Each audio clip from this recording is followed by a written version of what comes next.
Nós, desde logo, a vos nos diriximos e pedimos o voso apoio. Nós, desde logo, sabemos perfectamente que os tempos son moi difíciles. E a mí, desde logo, non me escoitaredes decir que as solucións son fáciles.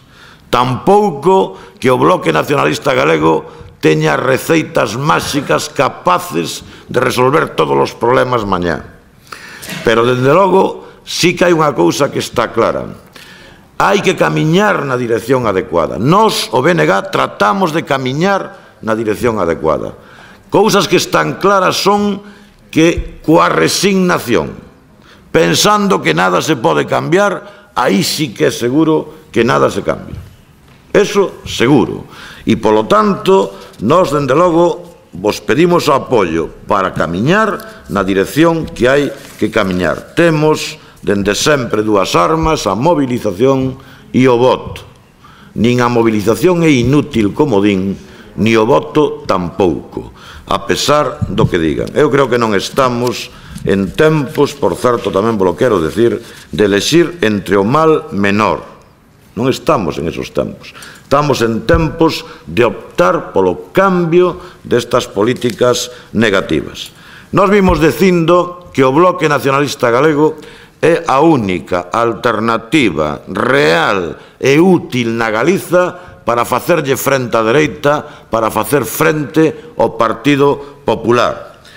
E mira por onde, decímolo nós e tamén o di o Partido Popular. O Partido Popular está nunha campaña masiva de intentando que non votedes o Bloque Nacionalista Galego.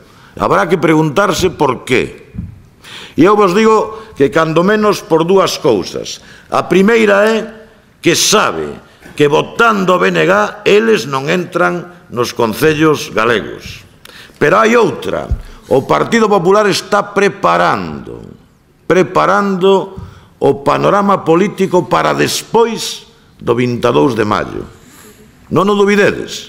E o Partido Popular sabe perfectamente que co Bloque Nacionalista Galego con forza aí atoparán un obstáculo clarísimo, o único obstáculo que temen a súa política de novos retallamentos que o farán, de privatizacións e de retallamentos. Polo tanto, o Partido Popular, hai que dicilo, desde o seu punto de vista, está facendo unha mensaxe intelixente.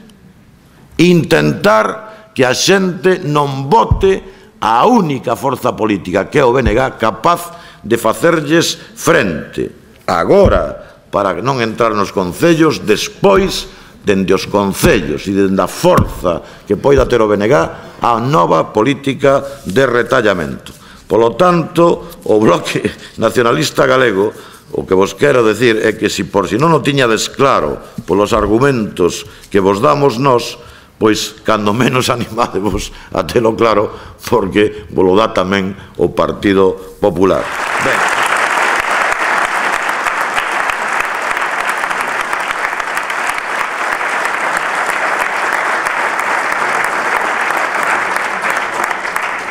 Xogámonos nestas eleccións, pois, moitas cousas, non?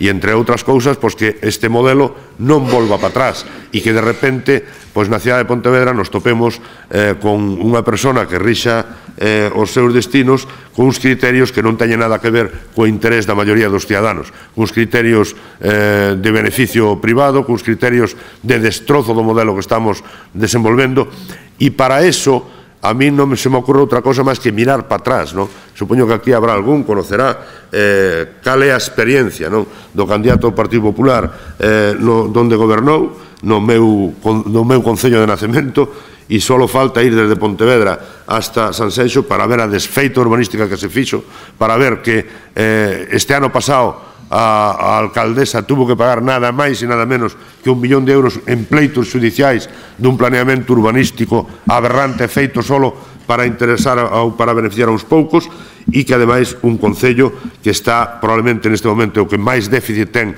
de todo Galicia sucesivamente, cerra sempre con 3, 4, 5 millóns de euros de déficit anual, nada que ver co Concello de Pontevedra, que cerra cun superávit normalmente entre 10 e 20 millóns de euros todos os anos, que logo empregamos en actividades, empregamos en actuacións necesarias e imprescindibles. Por lo tanto, eu quero pedirvos o voto para o Bloque Nacionalista Galego, neste caso, no caso de Pontevedra, porque é a garantía de un goberno serio que defende os intereses do país, que lle quere a Pontevedra, que trata de que Pontevedra medre, de que Pontevedra creza e de que ese crecemento se traduza, obviamente, en calidad de vida, pero sobre todo en emprego tamén para todos os cidadáns e cidadás de Pontevedra.